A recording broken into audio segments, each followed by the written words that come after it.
G'day guys, so going to give the White Barra a quick ramp on the hub dyno, see what power she makes and get into it. Also give a bit of a build update on EVLHWK. Done some work to it during the week and should be making some more power by about mid next week. So we'll get into it now and get this BA on the dyno and give it a ramp.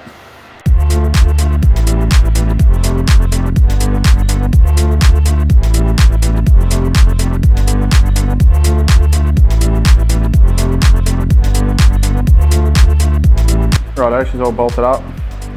Got the tailpipe probed.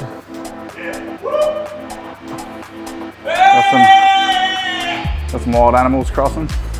So I've got Kyle and Sassy watching along, and I'm going to do my best to film in the car of what the log and everything looks like, sort of how everything works on a hub dyno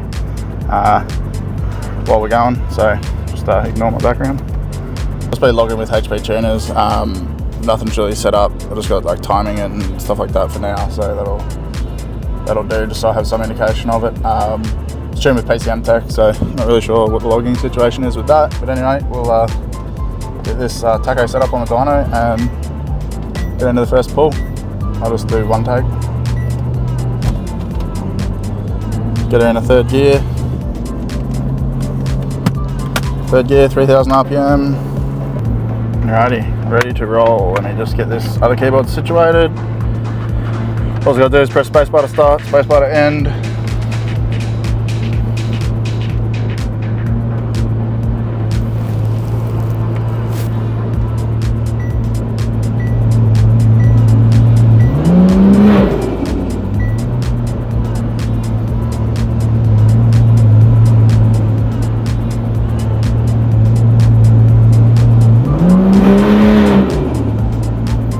The old auto doesn't really want to play this game.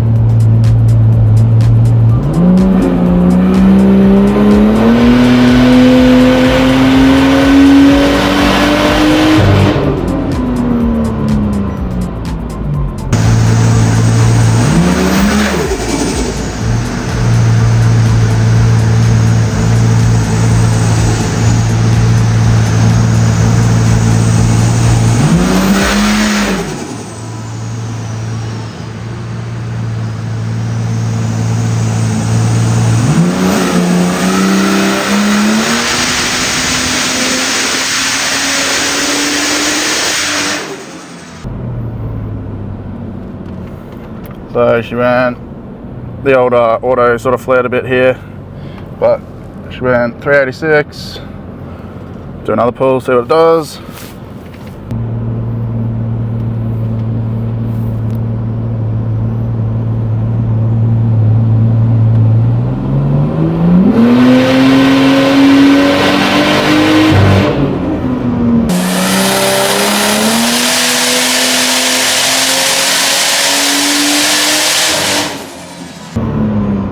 Came into that one a little bit like later, but yeah, so I wasn't flat at the start of that run.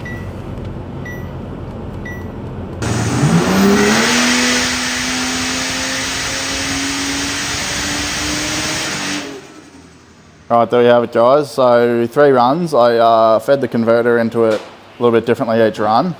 I slowed the ramp rate down as well on the final run, or the green run. So she made a max of 386, so that was the first ramp, the 386 kilowatt. That was pretty much put the foot right down and started the run. The blue ramp, I started the run and then fed into it, so that's why that looks lazy. And then the green run was sort of somewhere in between, just trying to get that balance right on this thing. First time I've ramped like a big converter BA other than like Werber's one. Here's the glide, so it just sits at like 5,000 RPM for the entire pull. So whereas this sort of, it's a 3500 converter, but it was flaring up to about 4,000 on the start of the pull. So tried to sort of get a happy medium there. So what can we take from this? The boost control is bloody crisp as on this PCM Tech tune. It's done by profile, so nothing really complain about there. That's actually spot on. It shows up at about 19.5 pound on this dyno, just because we've got a really long hose for our reference. It's closer to 20 pound if you measure it like at the manifold with a gauge more closer. Fueling's pretty spot on too. Can't really complain there. Nothing to really complain about. Only thing is, she's like 20 pound on 6 degrees of timing on 98. So yeah, I'd probably change that. I'd rather run less boost and a little bit more timing. Just you end up just putting out a lot of heat without the timing and with the boost. So she was running quite hot actually after just 3 pulls. So me personally, yeah, I'd rather run less boost, more timing. So I'll be retuning this on 98 before we get too far, and obviously not today. But yeah, and then when we're on 85, then we'll be able to feed more timing into it and see what the temps look like. But I wouldn't be surprised if these EGTs are just through the roof. So you know, even 5 minutes after turning the car off after the ramps with the fan on for a bit, the manifold's still creaking and croaking and carrying on. So I think that's a little bit warped too, or possibly cracked as well. So that was making a heap of noise. So anyway, we'll go for a bit of an update on EVLHWK now. Kyle's just bringing her in. So Griffo's just sitting here frothing over all the barra content. Josie's getting ready to head off. But we'll do a bit of a build update on EVLHWK. We've just fitted a chiller to it, and we'll see what all the new stuff is. So here we got the man, the myth, the legend, the infamous Kyle, is it? Kylie? Yeah, Kyle? Kylie. Yep, so this is Trackhawk. She's a built engine, she's a stock motor, stock heads, stock am, stock valve springs, stock and everything except fuel rails, hey? Fuel rails and blower. Literally, that's all we've done. So she's a Whipple, 3-litre Whipple kit. Stock balancer still, with a 375 pulley on it, makes 930 horsepower. Just had a new chiller tank built by Mitch Fab, and Jozzo is slowly sneaking away. He's just fit the chiller, so just still got to plumb the hoses and finish some of the AC lines. But she's got the stage 2 set up with the extra condenser and the fan, the new pump.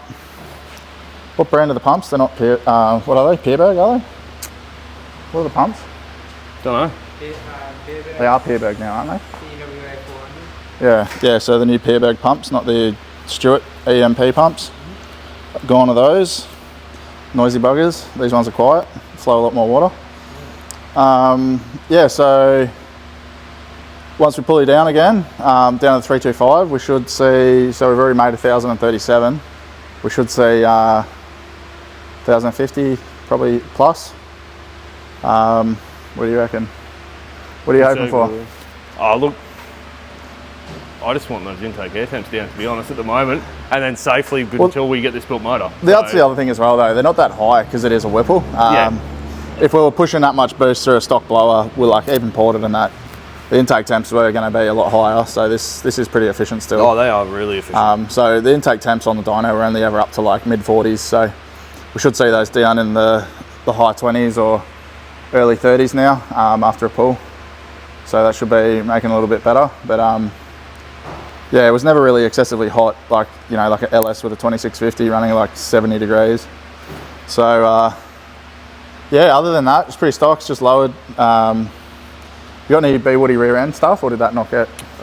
B-Woody diff braces. I think Braden fit those back in the day when I was even a customer. Yeah, it's front diff pacemaker, full system. Diff Diff supports. Oh, camber kit. We did that too. And that's about it, really. And yeah. Giant ass link pins leak everywhere.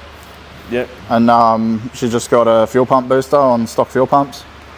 And what injectors? 1300s. IDs? IDs, yeah. Yeah, ID 1300s. So. And it's dedicated 85 now. Yep. Yeah, no flex tune. So. No, got rid of that as soon as we put the Whipple on. Just went straight 85. So she's got the Whipple fuel rails. That's the key to making these things last after 1,000. Don't want to go pushing on stock fuel rails with 1,000 plus. So obviously she's covered in fingerprints, but that's going to get powder coated, and it's got a wrinkle coat black, that one. So it's got the water reservoir, the airbox all in one. It covers up the shock tower as well, just hides everything nicely.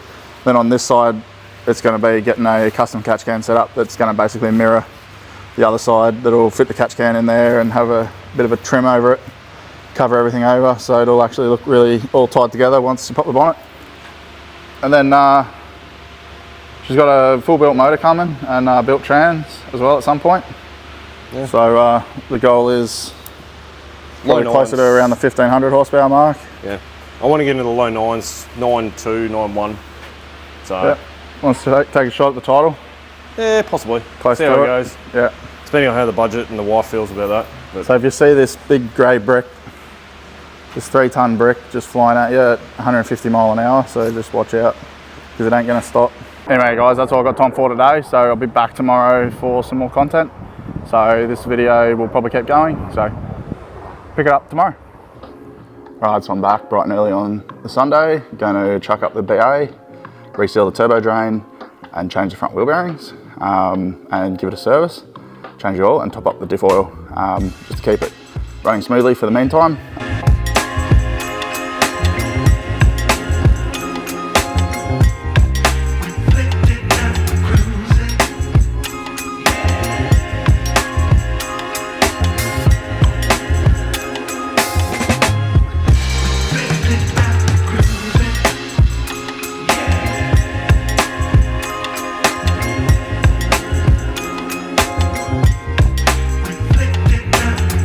Then as always guys, Penrite's finest and Nylon's easy squeeze jugs, making life easier, a couple of wheel bearings. I normally use the like the whatever the blue box wheel bearings are from Burson's. They didn't have any in stock, so I'm trying these tech drive ones. I don't know if they're any good or not, but BA wheel bearings, they're gonna flog out in no time anyway, so at least they got studs in them. At least it's not just the bearing. See if we can get the oil in the bucket without spilling.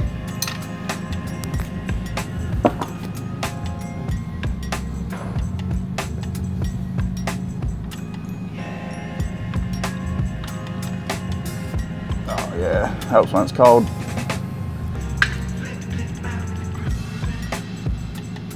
Just gonna rip this oil drain off, turbo drain. What I'm actually worried about is that the previous owner may have done these bolts up too tight and they've actually stripped the threads out of the sump. So I'm just going to be real careful pulling these out. That wasn't super tight. Just don't want to have to try and get this helicoil during the week. I don't have a helicoil set here, if that is the case, so these bendy spanners work pretty good for getting into these tight areas. Alright, so I've got the turbo drain off. I've just used a paper gasket from factory. That's supposed to be a steel gasket. Then you'd use like an anaerobic sealing compound.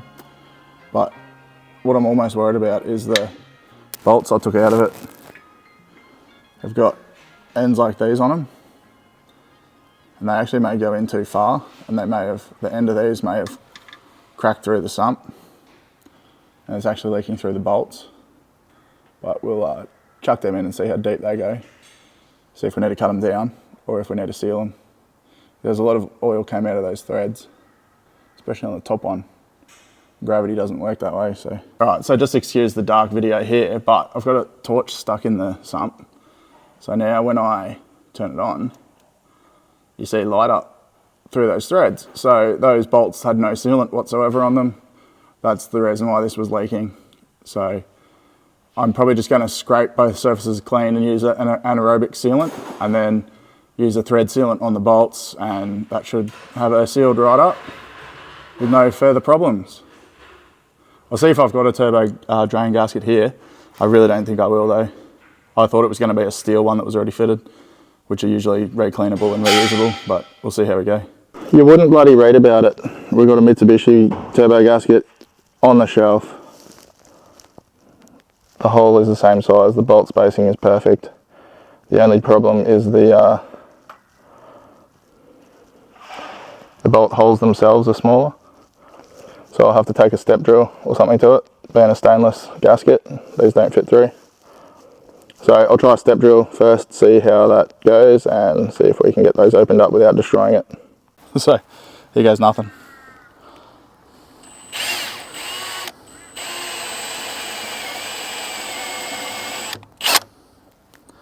Mate, fucking professional.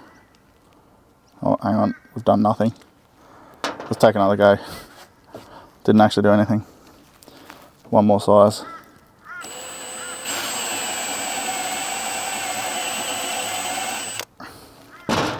Professional.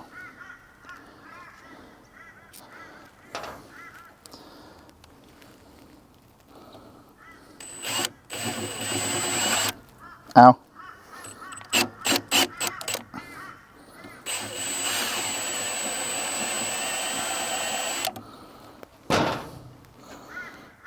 Professional. There we go. Disaster free. We've got flange sealant and pipe sealant. So I'm going to use this on the threads, this on the gasket. I would normally use this, but my tube's out. Loctite 515, best stuff ever. First thing first, we've got to clean the gasket surfaces with a razor blade.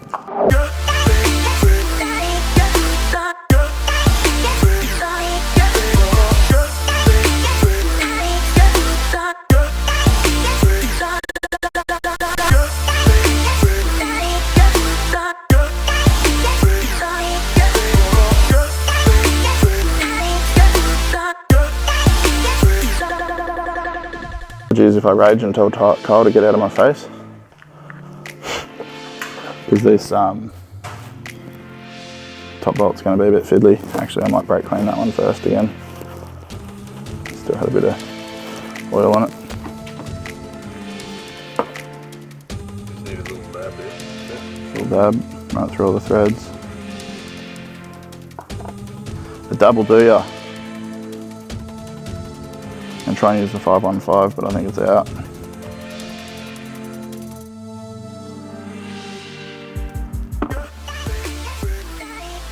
So this stuff will only set when it's in between two metal surfaces and zero oxygen. So it'll always stay a little bit gooey, so there's no real damage of getting it in the engine. It won't block up oil pickups and stuff like RTV silicone will if you use too much.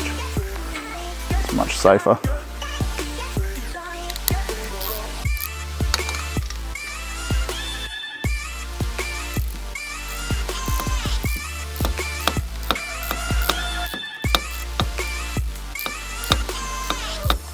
Once you get it all started, just get it done. Ground. The more you put ground, the more likely oil is to come out. Cause you dramies. What's that? Yeah, well, you could almost say that too. The more you fuck around, the more you find out. The more you fuck around, the more you're gonna find out. You don't want oil leaking out while you're trying to seal it. That's for dang sure. And we'll be back next week with an update to show you how much this still leaks too. Because like I said in my other video, every fucking time I try and reseal a turbo, they leak. This one might be the exception. Right, so those threads aren't stripped like I suspected they may have been. Obviously taking it easy on them. That lower one's pretty gross. Perfect. All right, that should not leak. So now going forward, our only oil leak on this car will be this sump gasket which leaks down to the bell housing area, which will reseal the engine when we have it out. Worry about that later. I'm going to go pulling the subframe out of it now just to reseal the sump. It's barely leaking, so. All right, now we'll get this oil filter changed out that Kyle picked up. Open the box, it's just a Hemi one in a Ryco box.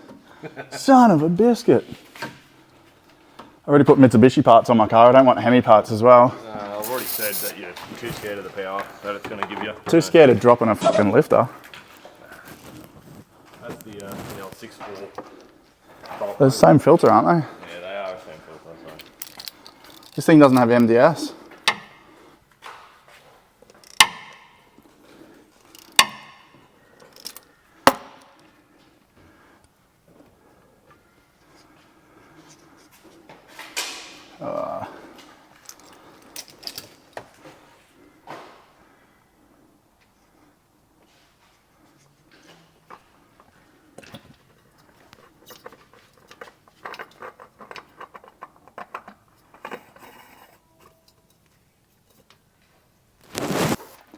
Resealing oil leaks on your weekend is just literally the worst. Done.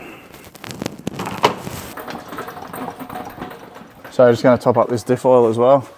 I'm not going to bother flushing it because it's leaking, so just top it up for now just to keep it carrying on without getting any noisier or wearing anything out, hopefully. So I'm not going to bore you with the details on how to add up diff oil because I've already done that on another video. So, well, that diff is full. Well then, all right, not going to top that up because it's already full. That's probably why it was leaking. It's probably overfilled. And now the level's right. So I'll give it a good degrease today, and then we'll keep an eye on it, see if it still leaks. Found a piece of scrap alloy. Basically the plan is here, stick that over that, all three mounts, and then tack screw through the steel into the alloy, and then through the plastic into the alloy. Just run a bunch of techies through there in different spots, get it all in there tight.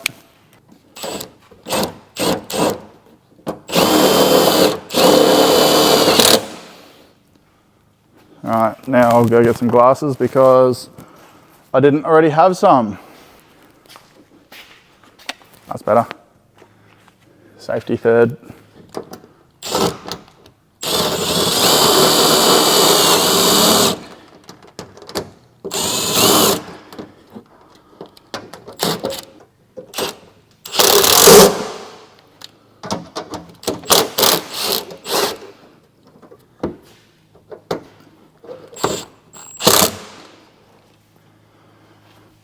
So that holds it pretty good. Just throw a few more. About 10 more of these through and we're sweet. Yeah, that'll flap around a bit, but nah, forget it. That'll look gross. Good enough for now. Masterpiece. One thing I've just noticed as well, might need some new sway bar bushes. Both sides. Swinging in the breeze. We'll get these front wheels ripped off, get these wheel bearings done. I'll only bother filming one side, no point in filming both sides. Just get this done.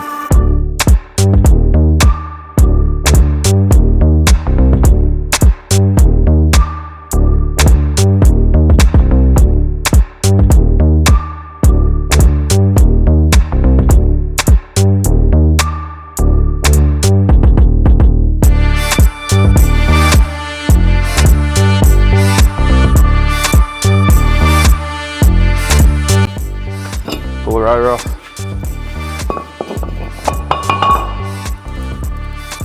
Spin that back around. Yeah, you can hear that. You can hear that bearing now. So, to pop this cap off, I'll just use a little tang through pry bar. Just get it right on the edge of that.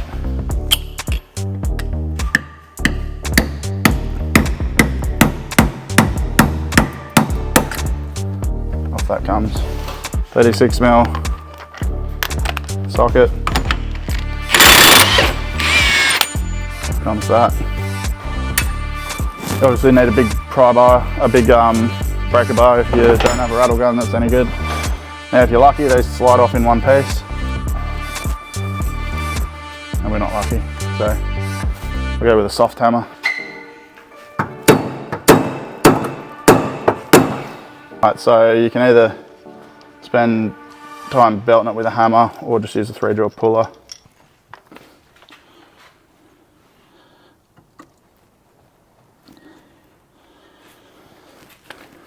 And then just, you don't have to use a big 1/2-inch bar, but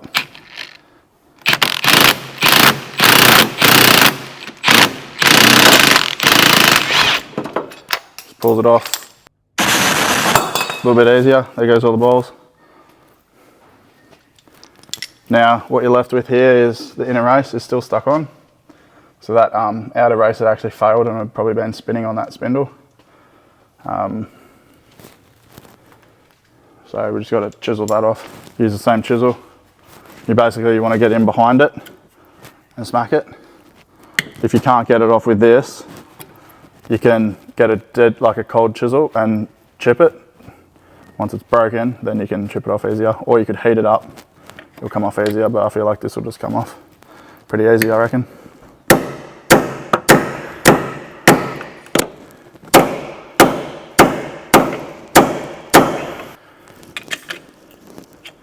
I'll probably use the 3-job puller on that again now, just to take that last little bit off.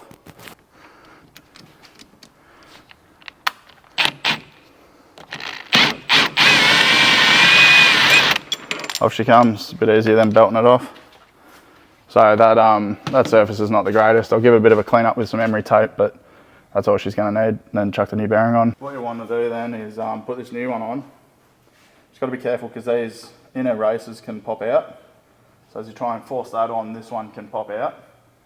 So if you do have to smack it in or anything, it's best idea to get a socket that fits that really well, just to tap it on gently. Pretty sure from memory it's about like 275 Newton meters or 305 Newton meters, something like that. I'm going to go with 305.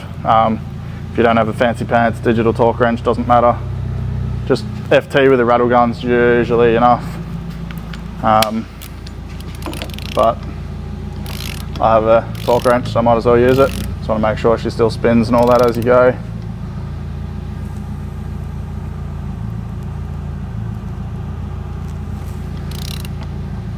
Yeah.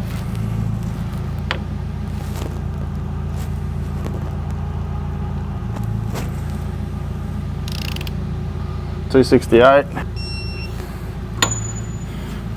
308 Newton meters. That'll do her. Beautiful. Obviously, you just want to pop your cap back on. Some people silicone them and fuck around. This already has a hole punched in it, so I don't think siliconing it's going to actually help at all. So it is what it is. I tried just not to drive through any lakes. Now, this will be easily the most frustrating part of the job. The setup is the most critical part. Just going to use myself a caliper bolt to. Alright. At home, they may not go in that easy. You may sit there stuck, popping them out for like half an hour. Don't feel bad if you do. I am a professional after all. Alright, beautiful.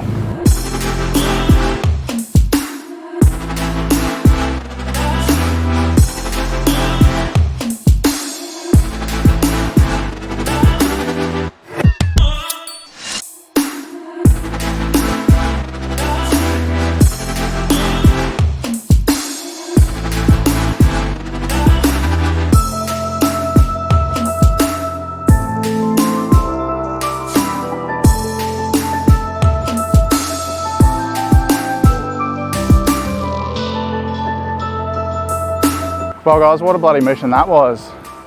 Got both barrows done. I know it took a whole weekend, didn't really actually do that much.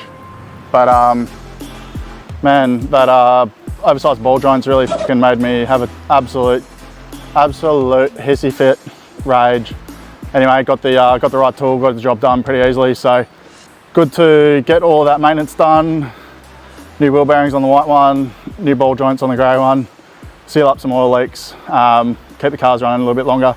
So next video dropping will probably be the airstrip day with motorculture on the 10th of December, and then that video will come out about a week or so after that. So thanks for watching guys, liking, subscribing, all that sort of stuff. This working on cars all week and then working on cars all weekend, it's fun, but it's every now and then I need a weekend off. So if there's no videos, you know, like that's why. It just need a bit of time off to recharge the batteries and get stuff done. So anyway, thanks for watching guys. Appreciate all the comments on the videos, good, bad, whatever. All feedback's appreciated. So thanks guys, catch you on the next video.